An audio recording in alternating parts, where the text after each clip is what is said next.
chambers are ready, your ladyship. Guards! Intruder! Time to sleep. We need to talk in private. We have matters to discuss, von Valancius.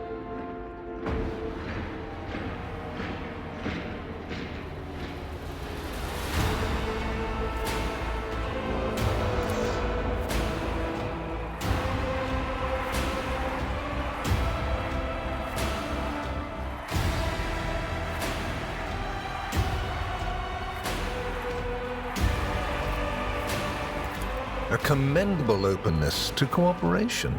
It will be taken into account. Master Van Kellox has spent enough time with you. He will vouch for your words. What stands out from your recent accomplishments is the suppression of a rebellion on Janus, the battle against the archenemy's minions on Kiava Gamma, and, of course, the unusual interest the Drakari have shown in you. Then that is what we will discuss.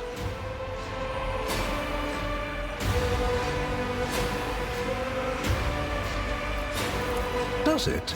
We're in your chambers, not a confessional cell. You're in perfectly good health, and none of the varied and fascinating instruments and procedures that expedite Candor are being applied to you. I assure you, you would immediately know if our discussion turned into an interrogation. Yes, the enmity between you is a known fact. But there is another way to look at it. On Veabos 6, you met the Archon of a mighty cabal, whose presence there seems strange to begin with, and lived. You subsequently encountered a number of her closest henchmen. Yet, again, you survived. Your capital fell victim to a nefarious attack. But even this time, their daggers missed your heart.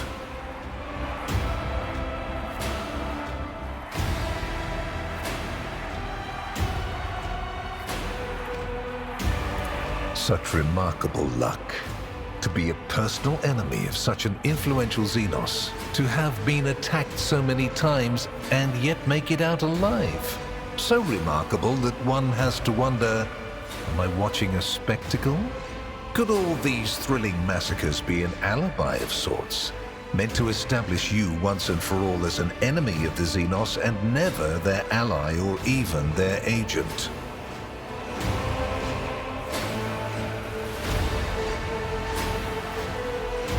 Be careful with your words, rogue trader. I assure you, if the need arises, I'll require no invitation.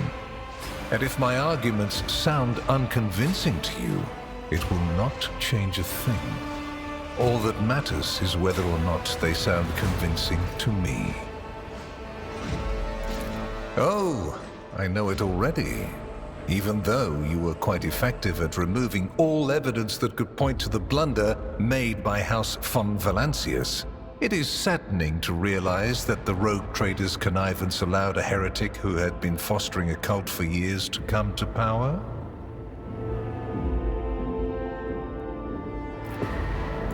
Your humility is heartening. Rest assured, it will be noted during the investigation of your lamentable oversight. I cannot satisfy your curiosity without disclosing information of the utmost secrecy. I will say only this. We had the situation under control. There is a tangled knot of perilous events in progress in the Coronis expanse. Plucking even one thread must be performed with great precision and caution, without any room for error. Because you do not want to know the price of such an error, or what forms it might take. Are you surprised? You thought the Inquisition was unaware of the circumstances of your deeds. How often do you find yourself thinking that there are things we shouldn't know about your life? It is my job to know everything, and I do it very well. Keep that in mind. Places touched by chaos must be purged with fire and condemned to oblivion. Kiava Gamma should have been bombed to dust and pronounced a forbidden world. However, you decided otherwise and restored the colony's operation. And you didn't even go to the trouble of hiding the traces of the neglect committed by your dynasty. After all, it was House von Valancius that gave Cubus Delphim so much freedom that he sank into seditious heresy. What was your rationale?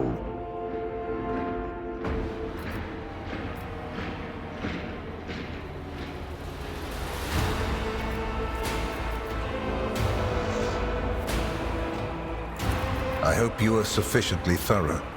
If you are not, you will be called to account. Far from it, my dear. The questions are manifold. How did you manage to survive the battle that claimed the life of Theodora, who was so much more experienced and skilled than you? Is it a coincidence that you and you alone then made it out of the trap on Rycat Minoris? How much truth is there in the rumors being spread by the heretic Kunrad Voitvia about you? Why did you choose to ignore the warning of a member of the Inquisition that a protracted sojourn near the dying Rycat Minoris could bring corruption down upon your ship? Were you driven by your concern for the people or forbidden interest? The very existence of these questions would have made many of my colleagues doubt the quality of your character, but it won't in this case. The Inquisition, which I represent, is willing to show extraordinary faith in your person. For the sake of our invaluable partnership, I'm going to ignore any minor liberties that you, esteemed rogue trader, may have afforded yourself or may again in the future. I hope you appreciate the generosity of this offer, as your predecessor once did.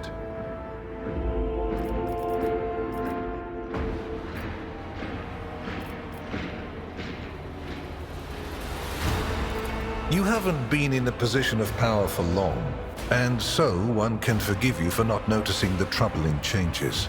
The cult of the Final Dawn is spreading in the Coronis Expanse. Not the first or the last heresy that has afflicted this sector, but one that is surprisingly resilient. Mysterious convoys are sliding by, bound for systems in the heathen stars. Just your humdrum pirate trade, wouldn't you say? Then why are the pirates themselves clueless? The Xenos, who have caused trouble in the sector before, have expanded their activities in the last few decades, and there is a logic and method to their previously chaotic raids. Even 2 packs of Space Wolves, blessed Space Marines summoned in my name, did not cool their interest in the Expanse.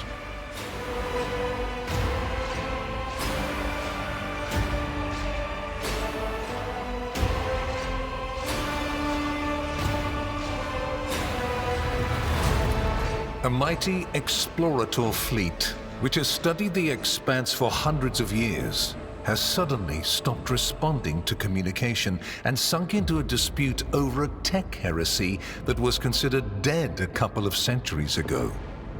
House Chorda has clamped down on insurgents, yet its acts of brutality breed troublemakers just as quickly as they're executed. And this bloody carousel has consumed the attention of the esteemed incendiar. Caligos Winterskill has abruptly lost all interest in his domain, and his only apparent concern now is hunting ever more dangerous xenobeasts. And the third and final rogue trader has unexpectedly perished, stabbed in the back by her own master of whispers. The Expanse is swiftly losing its protectors right when communication with the Imperium is being disrupted by the raging warp. Basically, all the Expanse has left is me and you, if you follow my instructions. And benefited greatly from it. The Warrant's power is not without limit, and neither is the protection it provides. All those mysterious expeditions, dubious experiments, collections of xenotech oddities are dangerous pastimes. It takes more than the Emperor's permission to pursue them without consequences. One must also make sure I am not displeased by it. Let me demonstrate how it works. In your retinue, there is a psyker who is yet to receive Terra's sanction, which, as we both know, is a grave threat and a blasphemy to the laws of the Imperium. I am aware of this secret, but I'm not displeased in the slightest. And so she lives on, your handy psyker, Idira Tlas.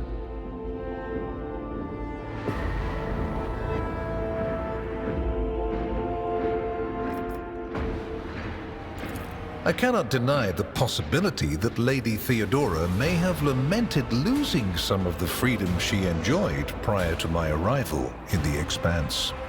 Nor will I deny that our partnership began with me exerting a certain amount of influence.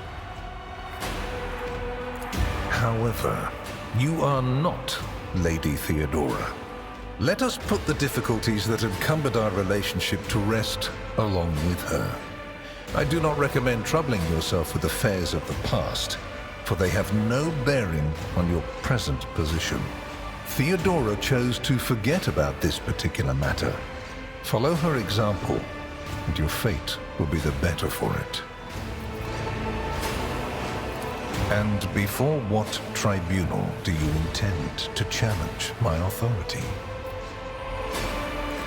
If, for the security of these territories, I find it necessary to execute any individual and replace them with a puppet counterpart, turn their realm to ash, and put their servants to death, I have the right to do so. The threats I protect the Expanse against are extraordinary and justify the harshest means. Welcome to my world, where going too far simply doesn't exist. Which would you prefer? And you, Heinrichs, do you wish to continue working at the Honorable Rogue Trader's side? I will comply with any order, Lord Inquisitor. If you command me to remain in the company of the scion of the von Valancius dynasty, I won't be distressed. Without a doubt. Master Van Kellogg's has earned my complete trust by repeatedly demonstrating courage, loyalty, and cunning. His mathematical mind, not given to sentiment, can be of great use in an emergency. You, my dear Heinrichs, have made a far better agent than you would have a pilot of an Imperial Knight. Then Master Van Kellogg's will remain in place. It puts me at ease to know that there is someone to watch over you. I consider it an honor to accompany you. I make no deals, and Emperor forbid that I give you orders. That would mean infringing on your privileges. I'm merely offering well-meaning recommendations and expecting that, when the Expanse finds itself in danger, you will break away from your own affairs to heed them. I seem to remember that your exalted aristocrats presented you with many gifts. It would be rude of me not to follow suit. Please accept this gift as a sign of my favor. In an hour of need, give it to any faithful servant of the Emperor, and the Inquisition will come to your aid.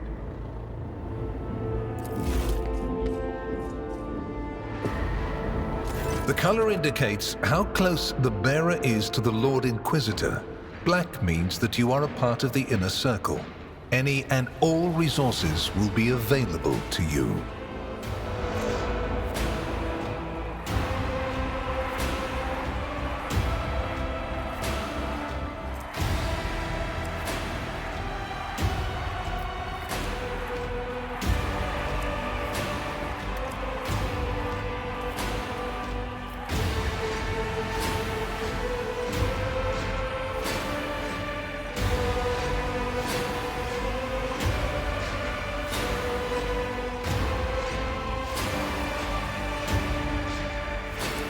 Your zeal is impressive. However, I cannot accept such an oath from you, at least not now. You will be more useful to the Inquisition in your current position than as a member of my coterie. Nevertheless, this is a gift, a sign that your fervor has not gone unnoticed. Should it remain undiminished, one day this blade will be melted down to make your inquisitorial rosette. Such is the tradition of our conclave.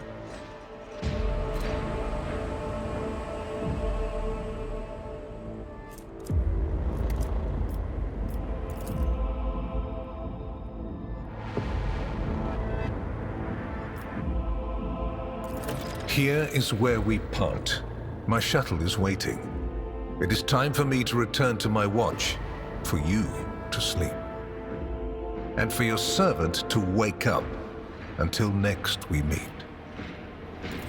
I assume you now understand what I was warning you about. I pray to the throne that you also understand why I was unable to tell you everything.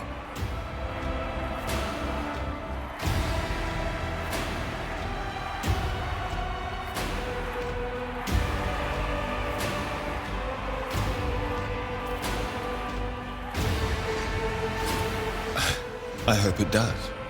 Well, this difficult day has come to an end, and it is time for me to take my leave of the rogue trader so that the newly inducted head of the Protectorate can get some sleep. Good night.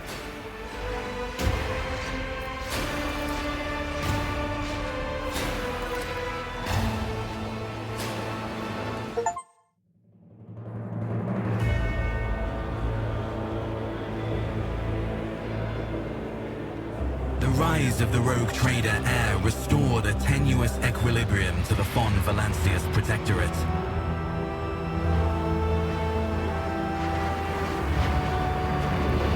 For a time, threats subsided, activity returned to trade routes, and reclaimed worlds began to heal.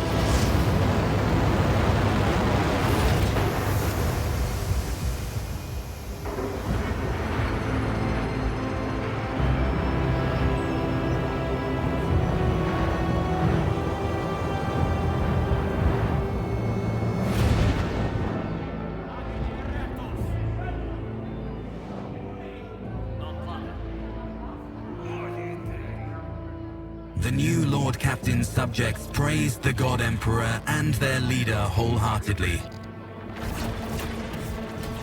For none knew what fate might await them.